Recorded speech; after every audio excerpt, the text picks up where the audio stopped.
വാർത്തകളിലേക്ക് വിശദമായി. കണ്ണൂരിലെ നിതിൻ രാജിന്റെ മരണത്തിൽ അന്വേഷണം വിപുലപ്പെടുത്തി പോലീസ്. ആരോപണ വിധേയരായ അധ്യാപകരെ ഇന്ന് അറസ്റ്റ് ചെയ്തേക്കും. സഹപാഠികളടക്കം കൂടുതൽ പേരിൽ നിന്ന് മൊഴിയെടുക്കാനും പോലീസ് നീക്കം ആരംഭിച്ചു. സബ് കളക്ടറും പട്ടികജാതി വകുപ്പ് ജില്ലാ ഓഫീസറും കോളേജിലെത്തി. അതേസമയം നിതിൻ രാജിനും അധ്യാപികയ്ക്കും ലോൺ ആപ്പിന്റെ ഭീഷണി സന്ദേശം ലഭിച്ചുവെന്ന് പോലീസ് കണ്ടെത്തി. അധ്യാപികയുടെ പരാതിയിൽ കണ്ണൂർ സൈബർ പോലീസ് കേസെടുത്തിട്ടുണ്ട്. നിതിൻ ലോൺ എടുത്തത് വീട്ടുകാർ അറിഞ്ഞു തന്നെയാണെന്ന് പിതാവ് രാജൻ പറഞ്ഞു. വായ്പ എടുത്തത് അമ്മയുടെ ചികിത്സയ്ക്ക് വേണ്ടിയാണ്. അധ്യാപികയെ ലോൺ ആപ്പുകാർ ബന്ധപ്പെട്ട വിവരം കോളേജ് അധികൃതർ അറിയിച്ചിട്ടില്ല എന്നും രാജൻ ഞങ്ങളോട് പറഞ്ഞു.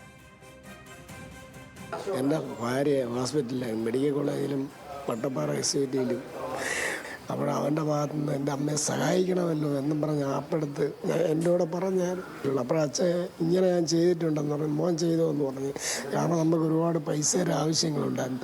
അങ്ങനെ ചെയ്ത് അങ്ങനെ അവർക്ക് മെസ്സേജ് വന്നെങ്കിൽ ഞങ്ങളെ നമ്പറുണ്ടായിരുന്നല്ലോ, ഒരു പ്രാവശ്യം ഒന്ന് വിളിക്കാതെ ഇങ്ങനെ എന്നെ നിരന്തരം ശല്യപ്പെടുത്തുന്ന. കോളേജിലേക്ക് KSU പ്രവർത്തകർ നടത്തിയ മാർച്ച് സംഘർഷത്തിൽ കലാശിച്ചു. പ്രവർത്തകരെ പോലീസ് അറസ്റ്റ് ചെയ്ത് നീക്കി. വിവരങ്ങളുമായി നിഖിൽ അവിടെ നിന്ന് ചേരുന്നു. നിഖിൽ, കേരളത്തിൻ്റെ ആകെ സങ്കടമായി മാറിയിരുന്നു നിതിൻ രാജിൻ്റെ മരണം.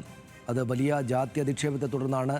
അധ്യാപകരുടെ ക്രൂരതയോടെയുള്ള സമീപനം, നിലപാട് അക്കാര്യത്തിന് കാരണമായി എന്ന് നമുക്കെല്ലാവർക്കും അറിയാം.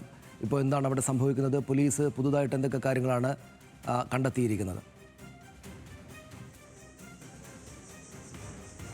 സനീഷ, ഏതായാലും ഈ ജാതി അധിക്ഷേപത്തെ തുടർന്നാണ് നിതിൻ രാജ് ജീവനൊടുക്കിയത് എന്ന കുടുംബത്തിന്റെ ആരോപണത്തെ അവർ പറയുന്ന അതേ ഗൗരവത്തോടെ കണ്ടു തന്നെയുള്ള അന്വേഷണമാണ് പോലീസ് നടത്തുന്നത്. അതിൽ യാതൊരു തർക്കവുമില്ല. കൃത്യമായി ഈ അധ്യാപകരുടെ ഭാഗത്തു നിന്ന് ഏത് നിലയ്ക്കാണ് നിതിൻ രാജിനെതിരെ അധിക്ഷേപം ഉണ്ടായത് തുടങ്ങിയ കാര്യങ്ങളിൽ വ്യക്തത വരുത്തുന്നതിന് വേണ്ടി കൃത്യമായ അന്വേഷണത്തിലേക്ക് കടക്കാൻ തന്നെയാണ് പോലീസിന്റെ തീരുമാനം. അതിന് ഈ കോളേജിലെ നിതിൻ രാജിന്റെ സഹപാഠികളായിരുന്ന ആളുകൾ, ഒപ്പം തന്നെ ഹോസ്റ്റൽ മെയ്റ്റ്സ്, ഇവരിൽ നിന്നെല്ലാം തന്നെ മൊഴി എടുക്കുക എന്നുള്ളതാണ് പോലീസ് പ്രാഥമികമായി ഈ അന്വേഷണത്തിന്റെ ഭാഗമായി ചെയ്യാൻ ഉദ്ദേശിക്കുന്നത്.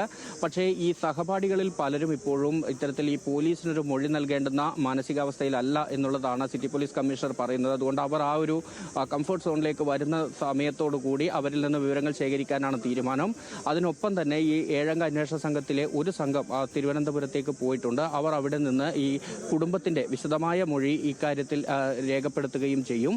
ഇതിന് സമാന്തരമായിട്ടാണ് മറ്റൊരു തലത്തിൽ കൂടി അന്വേഷണം നടത്തുന്നത്. ആ അന്വേഷണം ഓൺലൈൻ ആപ്പ് വഴിയെടുത്ത ലോണുമായി ബന്ധപ്പെട്ടാണ്. ആ ലോണുമായി ബന്ധപ്പെട്ട് നിരന്തരം ഭീഷണി സന്ദേശങ്ങൾ നിതിൻ രാജിന് ലഭിച്ചിരുന്നു എന്നത് പോലീസ് ഉറപ്പിച്ച് പറയുന്നുണ്ട്. അതിന്റെ സ്ക്രീൻഷോട്ടുകൾ ഉൾപ്പെടെ പോലീസ് ശേഖരിച്ചിട്ടുമുണ്ട്. ഈ നിതിൻ രാജിന് ഇങ്ങനെ സന്ദേശങ്ങൾ വരുന്നതിനൊപ്പം തന്നെ സമാന്തരമായി ഈ കോളേജിലെ ലത എന്ന് പറയുന്ന ഒരു അധ്യാപികയ്ക്ക് കൂടി ഈ ഭീഷണി സന്ദേശങ്ങൾ അത് MMS ആയും വാട്സാപ്പ് വഴിയും ലഭിച്ചിട്ടുണ്ട്. ഇക്കാര്യങ്ങൾ ചൂണ്ടിക്കാണിച്ചാണ് അധ്യാപിക പോലീസിന് പരാതി നൽകുകയും സൈബർ പോലീസ് അക്കാര്യത്തിൽ കേസെടുക്കുകയും ചെയ്തിട്ടുള്ളത്. അത്തരത്തിൽ വലിയ ഭീഷണി ഈ ജീവൻ ഒടുക്കുന്ന 10-ാം തീയതിയിലും വലിയ രീതിയിൽ ഭീഷണി സന്ദേശങ്ങൾ ലഭിച്ചിരുന്നു എന്ന് തന്നെയാണ് പോലീസിന് മനസ്സിലാക്കാൻ സാധിച്ചിട്ടുള്ളത്. നമ്മൾ ഇന്ന് രാവിലെ പുറത്തുവിട്ട സ്ക്രീൻഷോട്ടുകളിൽ ഉൾപ്പെടെ അത് വ്യക്തവുമാണ്. ഇത്തരത്തിൽ ഈ ലോണ് തിരിച്ചടക്കാൻ ഇതിനോട് ആവശ്യപ്പെടണം, അതല്ലാത്ത പക്ഷം ഞങ്ങൾ നിങ്ങളെ ബന്ധപ്പെട്ടുകൊണ്ടിരിക്കും എന്നുള്ളൊരു മെസ്സേജാണ് ടീച്ചർക്ക് വന്നത്. അതിനൊപ്പം തന്നെ ഈ റെഫറൻസ് നമ്പറായിട്ട് ഈ ലത എന്ന് പറയുന്ന അധ്യാപികയുടെ നമ്പറാണ് നിതിൻ നൽകിയിരുന്നത്. ഒന്നുകിൽ നിതിൻ ആ ലോൺ തിരിച്ചടക്കുക, അല്ലെങ്കിൽ ആ റെഫറൻസ് നമ്പർ മാറ്റുക, അതല്ലാത്ത പക്ഷം നിങ്ങളെ ഞങ്ങൾ നിരന്തരം വിളിച്ചുകൊണ്ടിരിക്കും എന്ന ഒരു ഭീഷണി സന്ദേശം ഈ ലോൺ ആപ്പിന് പിന്നിൽ പ്രവർത്തിക്കുന്നവരുടെ ഭാഗത്ത് നിന്ന് ടീച്ചർക്കും ലഭിച്ചിട്ടുണ്ട്.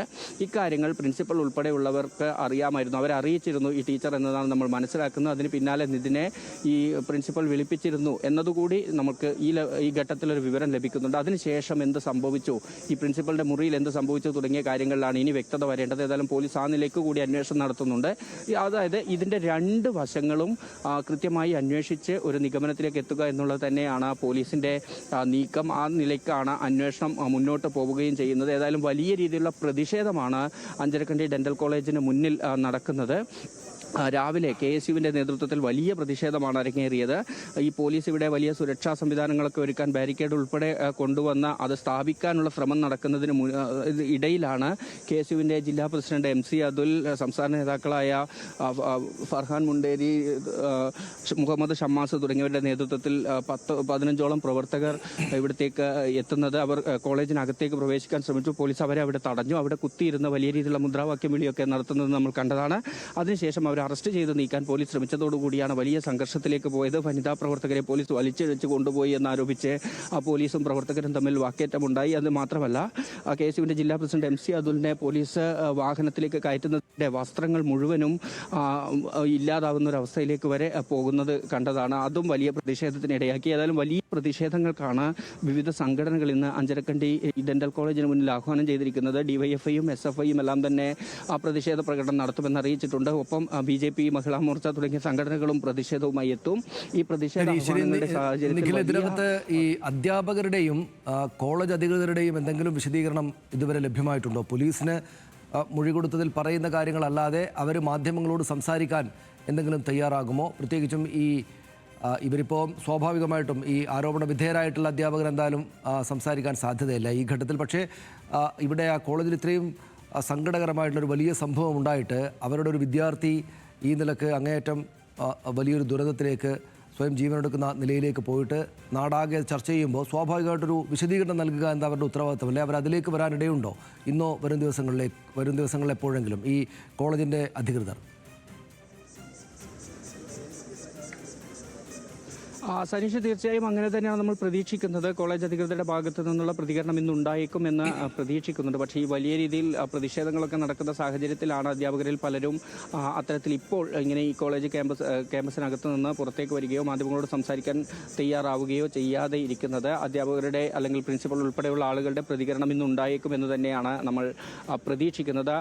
ഒരുപക്ഷെ ഇന്ന് ഉച്ചയോടുകൂടി അവർ നമ്മളോട് പ്രതികരിക്കുമെന്നാണ് മനസ്സിലാക്കാൻ കഴിയുന്നത്. ഇതിൽ മറ്റൊരു കാര്യമെന്ന് പറയുന്നത് ഈ നിതിൻ രാജിൻ്റെ സഹപാഠികളായ ആരുമായും സംസാരിക്കാൻ നിലവിൽ സാധിക്കുന്നില്ല എന്നുള്ളതാണ്.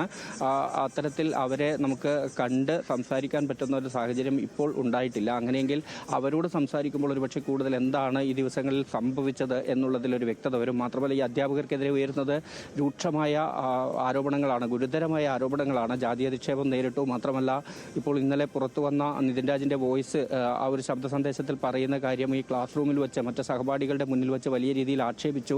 ഇന്റേണൽ മാർക്കിൻ്റെ പരീക്ഷാ പേപ്പർ കാണിച്ച് ഓരോ കുട്ടികളെ കൊണ്ടും അത് വായിപ്പിച്ച് മാനസികമായി തളർത്തുന്ന വിധത്തിലുള്ള പെരുമാറ്റം ഉണ്ടായി തുടങ്ങിയ കാര്യങ്ങൾ പറയുന്നുണ്ട്.